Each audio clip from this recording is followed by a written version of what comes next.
Form groups.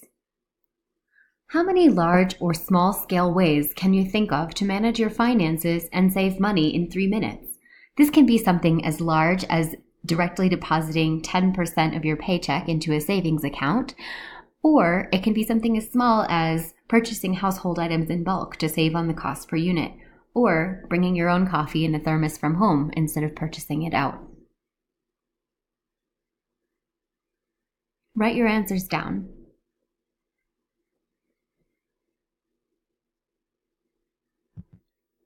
Now, listen to what other groups came up with and cross out anything you have in common with a single line, like in the game's categories. Be sure to listen carefully.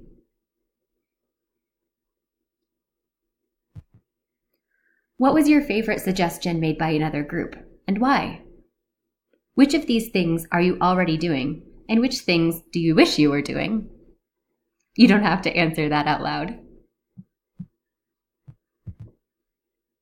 So we asked our students those questions. How do you and your family manage your finances and save money? Of 62 respondents, we had 38 maximum report in a specific category.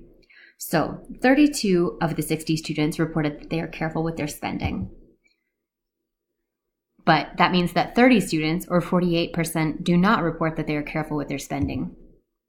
14 students follow a household budget, meaning that 48 students, 77%, do not report that they follow a household budget. Because this is considered to be one of the most fundamental parts of financial literacy, this will be part of the first module. 38 of 62 students say that they pay their bills on time, meaning that 24 students do not report that. Now, this can be detrimental because by paying bills late, they can negatively affect their credit scores. They can end up paying a penalty and ultimately end up paying more for whatever service or utility or good they were trying to pay for in the first place. 34% say that they and their families save their extra money, which means that 45% do not report that.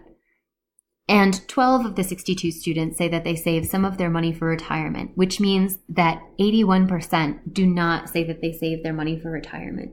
This is one of the most significant findings because in many of the countries that the students come from, pension or some sort of funding from the government is part of the system, whereas in the US, it's critical to start planning for retirement as soon as one enters the workforce.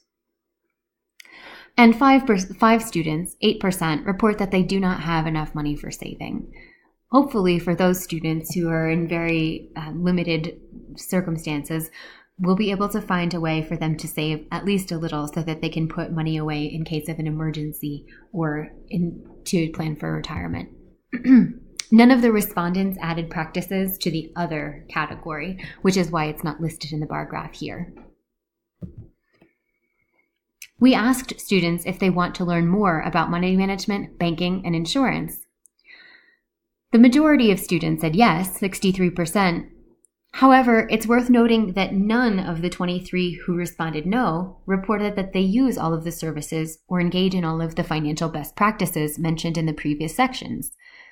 It's unclear at this time whether that's because the students are familiar with those practices and have determined that they do not feel that they're necessary, or if they haven't captured the importance of engaging in those financial practices within this particular economic context.